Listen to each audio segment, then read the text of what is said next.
Hello friends, welcome to my YouTube channel.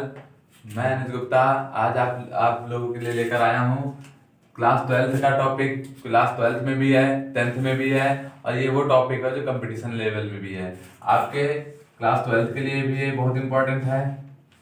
Physics का एक ऐसा टॉपिक जो क्या है, हम सबसे पहले आपको बता देंगे फिजिक्स का आज टॉपिक लेकर हम आए हैं आप लोगों के साथ, जो क्लास ट्वेल्थ में भी है और क्लास टेंथ में भी है, और रेलवे एसएससी के किसी भी एग्जाम में आप देखेंगे उसमें होगा, यूपीपी, यूपीएसआई, इन सब में आपका क्या है, ये टॉपिक बहुत ज़्यादा इंपॉर्टेंट है।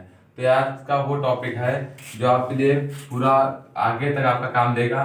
तो आज जो हमारा टॉपिक है फिजिक्स का, तो उस पर हम चर्चा करते हैं।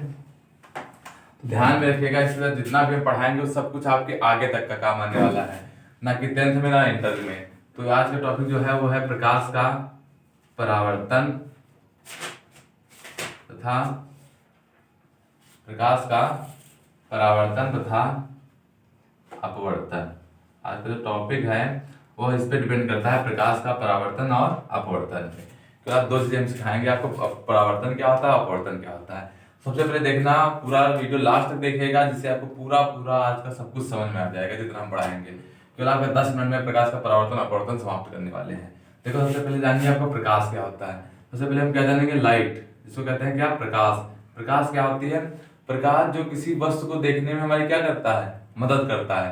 प्रकाश एक प्रकार की क्या है, ऊर्जा है जो हमें किसी वस्तु को देखने में मदद करता है। जैसे कि हम ये बोर्ड देख पा रहे हैं, किसकी वजह से, प्रकाश की वजह से, लाइट की वजह से, जिसकी वजह से हम बोर्ड देख पा रहे हैं, हम आपको देख पा रहे हैं, आप हमें देख पा रहे हैं। तो क्या है, वो लाइट है, प्रकाश, जिसकी वजह से हम किसी चीज को देख पा रहे हैं। इसके लिए हम देखो, इसकी कुछ विशेषताएं होती हैं।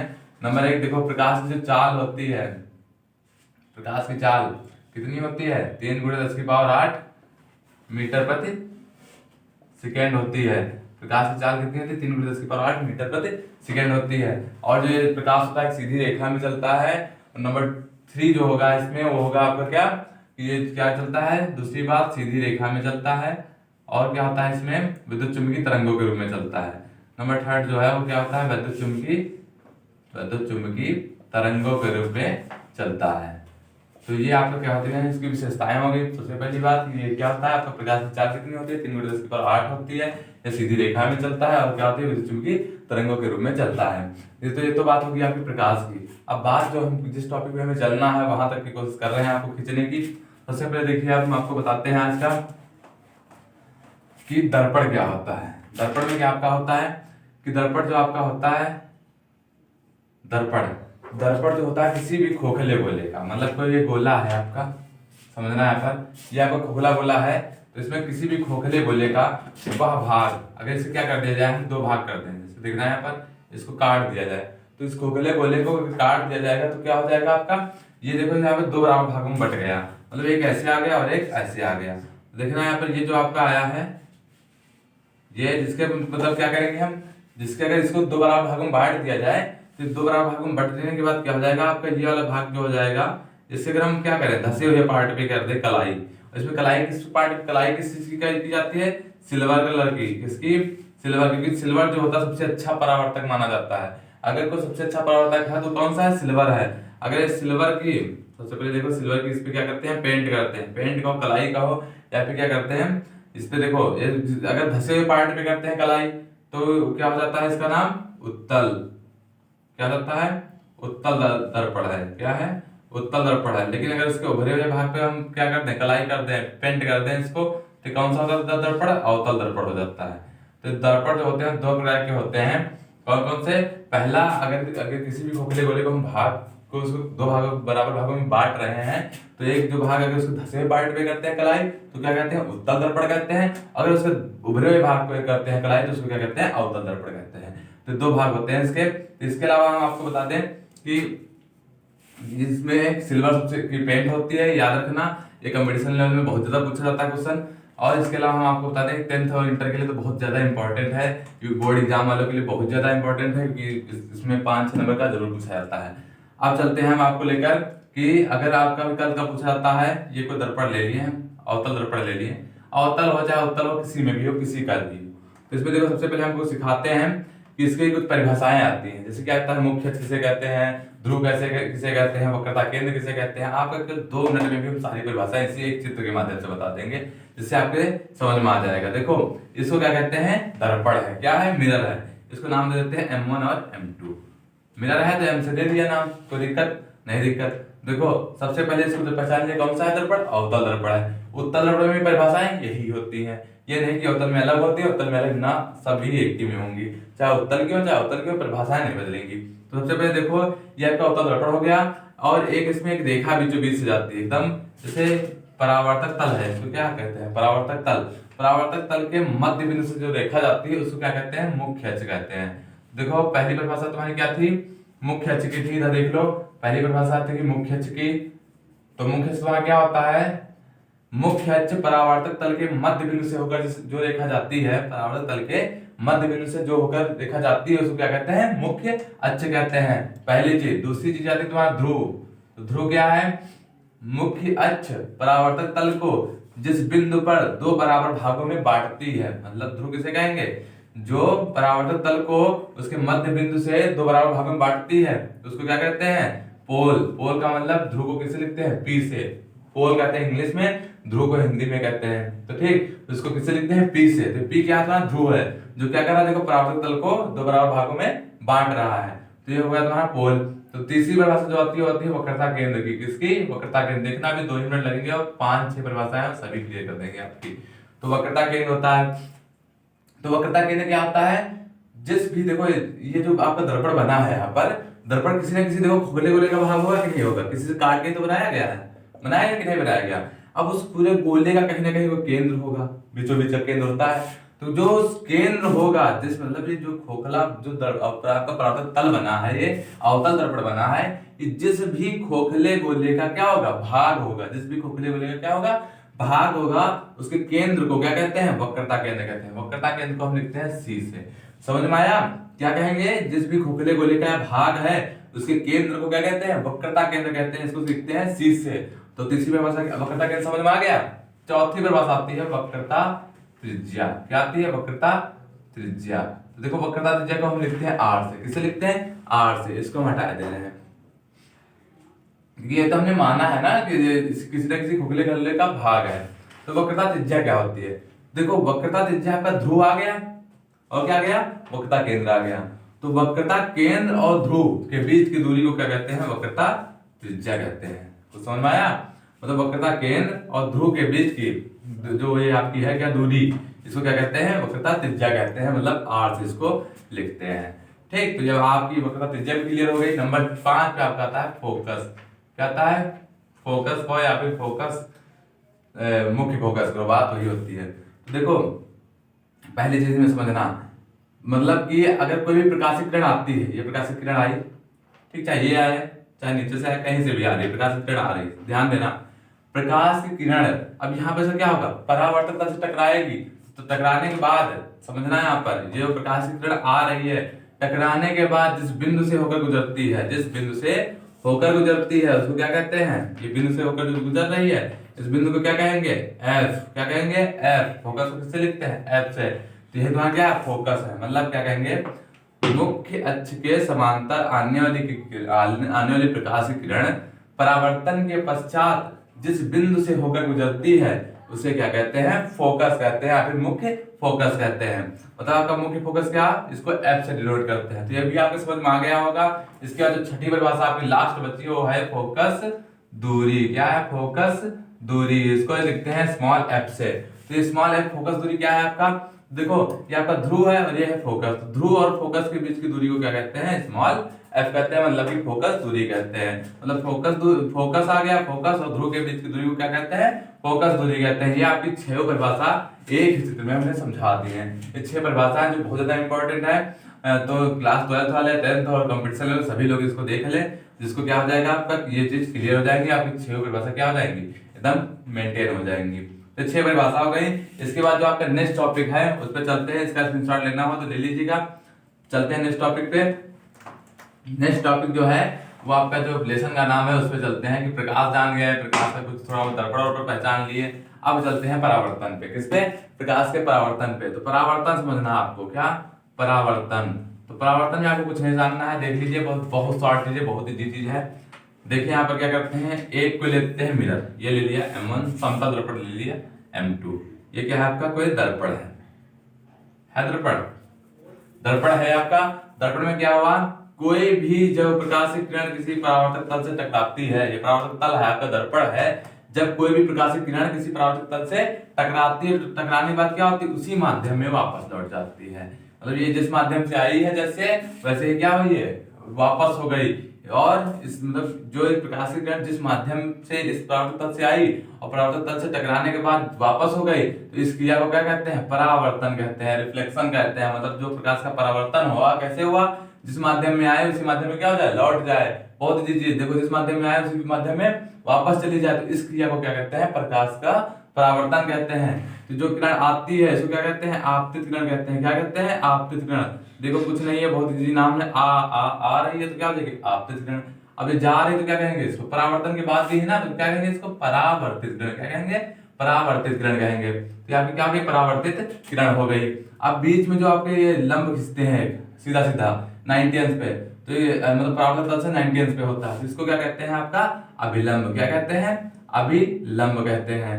तो ये देखना है यहाँ पर कि इसमें कुछ परिभाषाएं से जुड़ी बता रहे हैं आपको, कि इसमें देखो सबसे पहले देखो यहाँ पर आपको क्या समझना है, प्रकाश का परावर्तन क्या होता है।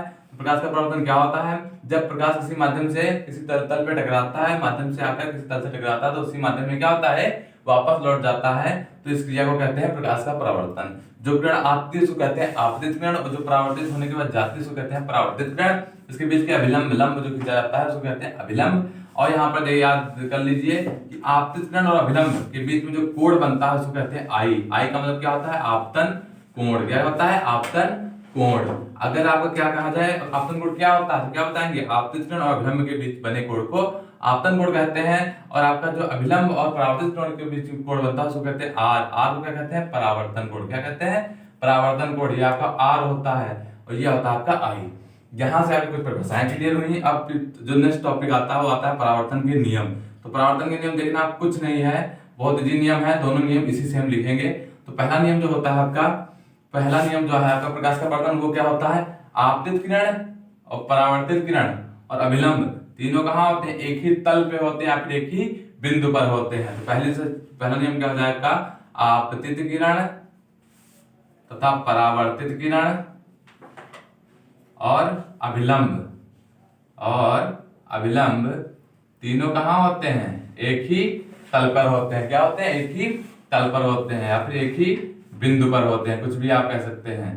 तो पहला समझ में आया, चित्र से देखकर लिख देंगे, कुछ नहीं याद करना है आपको कि आपतित किरण और परावर्तित अभिलंब देखो कहाँ एक ही बिंदु पर है। तो पहला नियम हो गया। दूसरा नियम क्या होता है, आपतन कोण परावर्तन कोण के बराबर होता है। जो एंगल आई है एंगल आर के बराबर होता है। इसका मतलब क्या होता है, एंगल आई बराबर एंगल आर। मतलब जो आपतन कोण है किसके बराबर होगा, परावर्तन कोण के बराबर होगा। तो ये दोनों नियम होते हैं, या का पूरा परावर्तन और आपका परावर्तन के नियम हो गए। तो पहला नियम क्या होता है, आपतित किरण परावर्तित किरण और अभिलंब तीनों एक ही बिंदु पर होते हैं और आपका आई जो होता है वो आर के बराबर होता है। तो आपतन कोण परावर्तन कोण के बराबर होगा। ये आपका हो गया देखिए परावर्तन का नियम। तो परावर्तन समझ में आ गया। अब दूसरा टॉपिक आपका आता है अपवर्तन। तो अपवर्तन क्या होता है उसको भी समझ लेंगे।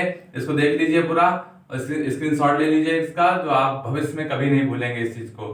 ठीक, तो अगले नेक्स्ट टॉपिक पे चलते हैं, अपवर्तन पे। तो अपवर्तन क्या होता है समझेंगे बस। तो अपवर्तन में क्या होता है आपका, प्रकाश का अपवर्तन।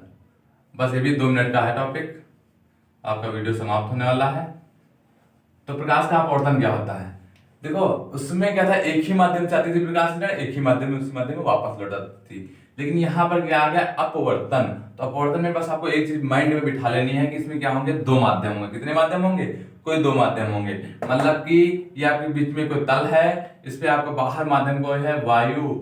माध्यम का मतलब क्या होता है, कोई किसी न किसी सहारा लेके कोई प्रकाश आ रहा है। तो पहला क्या है वायु, ये नीचे बांध दिया हमने, मान लेते हैं कि जल का माध्यम है। कौन सा, जल है। तो जल है, बाहर क्या है, वायु है। तो जब कोई प्रकाश किरण किसी तल से आती है, मतलब प्रकाश किरण आई किसी एक माध्यम से, और एक माध्यम से जब प्रकाश किरण आती है तो जब दूसरे माध्यम में प्रवेश करती है, मतलब क्या कहेंगे आप, अपवर्तन किसको कहते हैं, कि जब कोई प्रकाश की किरण किसी एक माध्यम से आकर दूसरे माध्यम में प्रवेश करती है तो क्या होता है, अपने मार्ग से थोड़ा विचलित हो जाती है। तो जो सीधी आ रही थी वैसे नहीं जाएगी। मतलब क्या हुआ, जब प्रकाश की किरण किसी एक माध्यम से आती है, ये आ रही है, तो अपने मार्ग में क्या हो जाएगी, जब दूसरे माध्यम में प्रवेश करेगी तो क्या हो जाएगी, अपने मार्ग से थोड़ा विचलित हो जाएगी। तो मतलब क्या हुआ, ये आपका सीधा अभिलंब होता है। ठीक, सीधा सीधा क्या होता है, अभिलंब होता है। तो इससे क्या हो जाता है आपका कि ये अपवर्तन आपका सिद्ध होता है कि ये आई है किरण, तो इसको जो किरण आती है उसको क्या कहते हैं, अपवर्तित। जो आती किरण उसको क्या कहते हैं, आपतित किरण। और जो चली जाती है मतलब माध्यम से, एक माध्यम से होकर, उसको क्या कहते हैं, अपवर्तित किरण कहते हैं। क्या कहते हैं, अपवर्तित किरण कहते हैं। तो यहाँ पर समझिए क्या होता है कि जो आई है कोण, ये तो अभिलंब है आपका, जानते ही है, सीधा खींचा गया है। तो ये अभिलंब जो है और आपतित किरण के बीच में कोण कौन सा बनता है, आई बनता है। यहाँ पर कोण कौन सा बनेगा, आर बनेगा। तो समझिए यहाँ पर अपवर्तन में क्या होता है, दो माध्यम होते हैं आपके। पहला माध्यम ने वायु मान लिया, दूसरा जल मान लिया है। तो यहाँ पर क्या हुआ है आपका, जब कोई प्रकाश की किरण किसी एक माध्यम से दूसरे माध्यम में प्रवेश करती है तो अपने मार्ग से थोड़ा क्या जाती है, विचलित हो जाती है। इस क्रिया को क्या कहते हैं, प्रकाश का परावर्तन, अपवर्तन कहते हैं। इसमें क्या होता है, जो किरण आती है उसको आपतित किरण कहते हैं। बस थोड़ा यहाँ पर हुआ चेंज कि जब परावर्तन था आपका तो क्या इसको कहते थे, परावर्तित किरण कहते थे। जब अपवर्तन हो रहा तो क्या हो जाएगा, अपवर्तित किरण हो जाएगा। बस इतना चेंज होना है, आई वही रहता, आर वही रहता, सब कुछ वही रहता है। अब इस पे चलते हैं इसके नियम पे। क्या चलते हैं इसके नियम पर, तो देखो पहला नियम जो होता है, पहला नियम क्या होता है, आपतित किरण, अभिलंब, अपवर्तित किरण तीनों कहाँ है, एक ही बिंदु पर है। क्या कहेंगे, आपतित किरण, अभिलंब और क्या आपका अपवर्तित किरण, तीनों कहाँ होंगे, एक ही बिंदु पर होंगे। अपवर्तित किरण तीनों एक ही बिंदु पर होंगे, तीनों एक ही बिंदु पर होते हैं। ठीक, पहली बात। दूसरी बात क्या होती है, दूसरी बात समझना, तो दूसरा नियम बताने जा रहे हैं उसको स्नेल का नियम भी कहते हैं। तो स्नेल का नियम भी अलग से पूछा जाता है और साथ में यहाँ पर क्या कहा जाता है कि अपवर्तन का दूसरा नियम भी होता है। तो स्नेल का नियम भी आप सीख जाएंगे और क्या सीख जाएंगे, प्रकाश के अपवर्तन का दूसरा नियम भी सीख जाएंगे। दूसरा नियम जो होता है उसको क्या कहते हैं, स्नेल का नियम कहते हैं। वो क्या होता है आपका, स्नेल का नियम होता है कि साइन की ज्या, साइन मतलब जो साइन को कहते हैं हिंदी में ज्या कहते हैं। तो क्या कहेंगे यहाँ पर कि आपतन कोण की ज्या, ये आपतन कोण है। ओके, आई को यहाँ पर क्या कहते हैं, आपतन कोण। आर को क्या कहते हैं, अपवर्तन कोण कहते हैं। क्या कहते हैं, अपवर्तन कोण। वहां पर परावर्तन कोण कहते थे, यहाँ पर क्या हो जाएगा, अपवर्तन कोण हो जाएगा। तो क्या कहेंगे, आपतन कोण की ज्या, ज्या का मतलब क्या होता है, साइन। तो आपतन कोण की ज्या मतलब साइन आई, आई को क्या कहते हैं, आपतन कोण, और साइन क्या है, ज्या। तो आपतन कोण की ज्या तथा अपवर्तन कोण की ज्या, अपवर्तन कोण की ज्या मतलब साइन आर। इसका जो वैल्यू होता है वो एक क्या रहती है, एक नियत रहती है। मतलब जो आपका आएगा क्या आएगा, sine I upon sine R का जो अनुपात होता है वो क्या रहता है, एक नियत रहता है।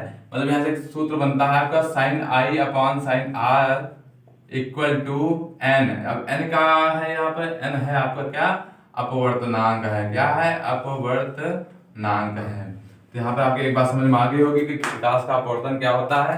प्रकाश का अपवर्तन जो आपका होता है क्या होता है कि जब कोई प्रकाशित किरण किसी एक माध्यम से प्रवेश करके दूसरे माध्यम में प्रवेश करती है तो क्या होता है, अभिलंब से थोड़ा दूर हट जाती है, अभी अभिलंब की ओर झुक जाती है। दोनों में से कुछ भी हो सकता है।